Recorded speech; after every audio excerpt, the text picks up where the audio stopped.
Gaaffii namoota baay'ee ganniin hojii argatteetti maalirra jirtii kan jedhan danuu keessantu jira. Keessattuu warroonni tiiktookii hordoftan isin arguu dandeessu. Warri tiiktookii hin qabne biyyoota garaagaraa keessatti kan hin fayyadamne hin jirtu. Nagaan koo jaalalaaf kabajaa bakka isin jirtanitti isiniif haa baay'atu.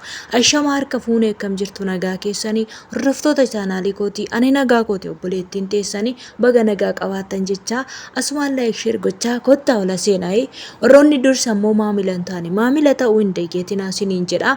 Egaa ganni maa irra jirti akkamirra jirti kan jettan danuu keessantu jira. Obboleettiin teenya ganni waaqayyo ishii gargaaree akkuma imala ishii gara Dubaayii dhaqxee jechaadha. Ijoolleen hojjisiisanii fi gara Dubaayii dhaqxee akkuma carraa ta'e hojii argattee jirti. Hojii galti jirti natti fakkaate akkuma argaa jirtan jechaadha.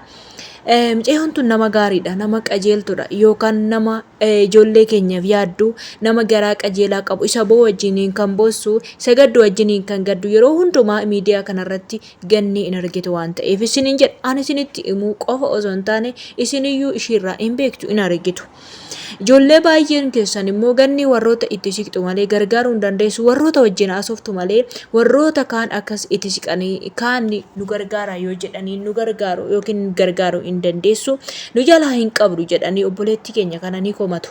Egaa namni tokko miti isiniin jedha. Fakkeenyaaf amma Oromoon kana qixxeedha. Ijoolleen biyya Arabaa keessa jiran rakkoo garaagaraa kan qaban danuu isaaniitu jira. Rakkoo ijoollee kana furuudhaaf tarii tokko irraanfachuu dandeessi. Tarii tokko immoo yaadachuu dandeessi. Ijoollee baay'ee waan dubbisaa oolaniif gisee ijoollee baay'ee nama dubbisan kan ammoo akka tokkoof deebisanii tokkoof immoo yeroo deebisuu dhiisanii nama komatu yookaaniif immoo waan namni sun nama tuffate fakkaachuu danda'a. Miti garuu akkam ture seetan irraanfachuu danda'u. Maaliif gola hormaa keessa waan hojjetaniif jechaan.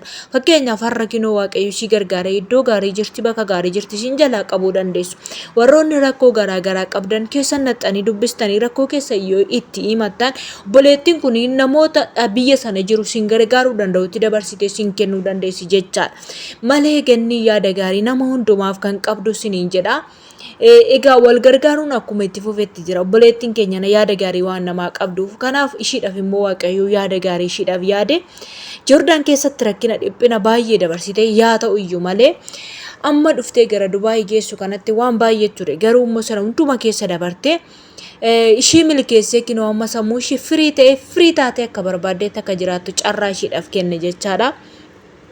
Kanaaf gaarii yoo namaaf gootan gaariitu isinii ta'a. Waan badaa gaafa namarratti yaaltanis yeruma san yookaan badaadhuma santu isin argata jechaadha. Isa kana isiniin jechuu barbaada. Amma qaama ishee hojjisiifattee akka gaarii hojii ishee hojjetachuu dandeessi. Garuu ani Dubaayii kana baay'ee nin jaalladha. Garuu immoo maaliif jibba seetan? Yeroo baay'ee ijoollee keenya achi keessatti duutu yeroon argu baay'ee tokko jibba. Maaliif seetan? Ijoolleen keenya duutee reeffi ishii akkasumatti hin gale eenyu akka ajjeese wallaallama jechaadha. Mana madaamitii baate akkasitti hin duute jechuu malee ijoollee bira jirti akkasitti hin duute akkanatti duute jedhaniiti hima odeeffama malee dhugaa sana hin baasan jechaadha. Akkuma amma beektu Oromoon keenya kun eenyumayyuu taanan jechaadha. Sinsinni nama jaallatu. Gaafa sinsinniin dhumte immoo nama gatanii nama bira darbu yookaan immoo gaafa sinsinniin dhumte baasanii miidiyaa irratti wal saaxilu. Ganni teenya waaqayyo ishii gargaaree hojii mataa ishii yoo hojjette wanti nama bira ishii geessisu hin jiru jechaadha. Yeroo tokko beektu namni jaalala dhugaas qabu sinsinni si jaallata. Gaafa sinsinniin dhumte immoo xobsi godha jechaadha. Kanaafuu ani yeroo baay'ee waan akkasii kanatti illee hin amanu siniin jedha. Hin amanu abaluun kun na jaallata abaluun kun kana jedheetu itti hin amanu. Egaa ganni teenya waaqayyo ishee milkeessu garuu yeroo akkasitti naasoftu nama jabduu nama waan hundumarraayyuu feegdu natti fakkaate. Ammas immoo akkasumatti ishee fullaasu siniin jedha. Wanti nama gufachiisu kan rakkootti nama gatu hin dhabamu beektu. Rakkootti kan nama buusu hin dhabamu siniin jedha. An akka keessa koo dhufettiin jedha. Warroonni har'a mucayyoo kana jaalatan har'a akkasittiin harka dha'anii fi yookaaniif iddoo kennuudhaa fi jaalala guddaa kana itti argisiisanii Oromoo fuulduratti mucayyoon tun nama jaallatamtuudha. Nama Oromoo biratti kabajaa qabduudha. Ijoolleen baay'een hin jiru. Angaraa qajeelaa fi namaaf yaada gaarii yaadan jechaadha. Kanaaf ishiin kunis akkasumatti jaallatanii har'a ganni asiin jedhanii namoonni baay'een ittiin miidiyaa isaanii beekamtii ittiin argachuudhaaf kan fiiganis jiraachuu danda'u.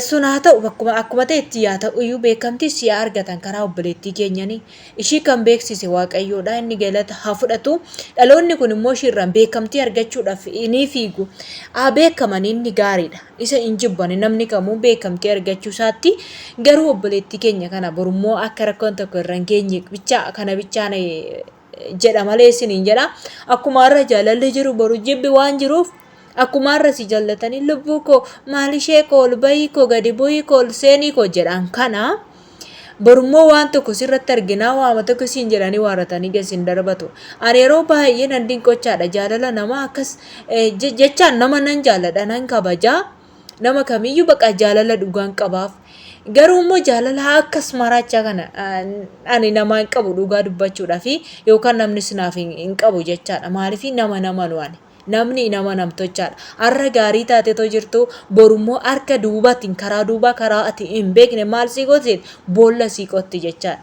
Boleettiin teenya kaa hojii argatte lafa hojii jirti hojii argadde jetti ani alamiin waan an ofirraa kaasee isinitti taasoo osoo hin taane sagalee muuziqaa waan qabuuf viidiyoo ishii cufe jechaadha muuziqaa sirbaa qaba xiqqoo qaba jechaadha sagalee isa caacataa qaba innaa kanaafiyyuu isa kanatti hin gammadu siniin jedha inni naafte yoo jetta yoo jiraattan immoo inni naafu jechaadha maaliif seetan sinuu beektu waan ta'eef namni dhugaadhaan gaafa tokko siin jaalladhee jedhochaadhaan waa'ee jaalala kanaa yeroo baay'ee ijoollee keenya miidiyaa irra kan miidhan baay'ee isa waan arguuf jechaadha jaalala fakkeessanii waarratanii ijoollee baay'eetti siqanii waarratanii gaafa takka turan immoo qarshii isaanii irraa nyaatanii harka duwwaatti hambisanii bakkeetti baasanii gatu jechaadha. Egaa gannis waaqayyo shi'aa eegu akkuma amma jaalalaan jala qabde kana jaalalaan akka fullaafattu shi'aa gargaaru siniin jedha.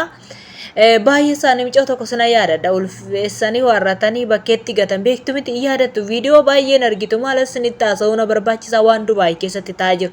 Kanaaf ani Dubaay kana achin jirtu kanaaf akkas jettallee yoo wanti jettan sin keessa jiraate isaaf miti achi jiraadhee dhiisii koof miti inni kun nan dinqoo achi jiraachus inni carraadha sinin jedha deemus nan danda'a garuu maal inni seetan jaalala akkasii kanaan hin beeku ani akkanumatti shiidhaaf fullaasuu sinin jedha kuma amma jaalala fakkeessanii eenyuudhaan kana akkasumatti haa xumuruuf rabbiin haa xumuruuf sinin jechuu barbaada baay'ee jaalala simannaa isaan godhanii bitan hedduu gammadeen jira.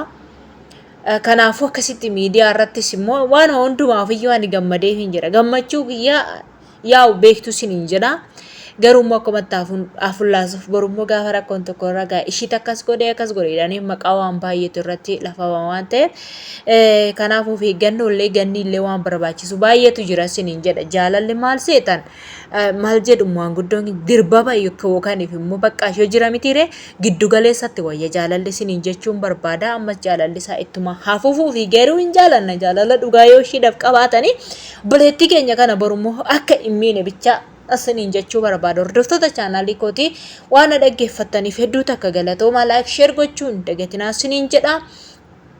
Yaada qabdan immoo koomentii jalatti barreessaa ani jecha waan na keessa jiruun haasa'e waan ta'eef isin immoo waan qabdan yaada qabdan koomentii jalatti naaf barreessaa siniin jechuu barbaada yoo gaarii naaf qabaadha turtii gaarii baay baay viidiyoo biraatiin amma walitti deebinutti siniin jechuun jaalla baay'ee sin kabaja laayik sheer godha I love you Oromo.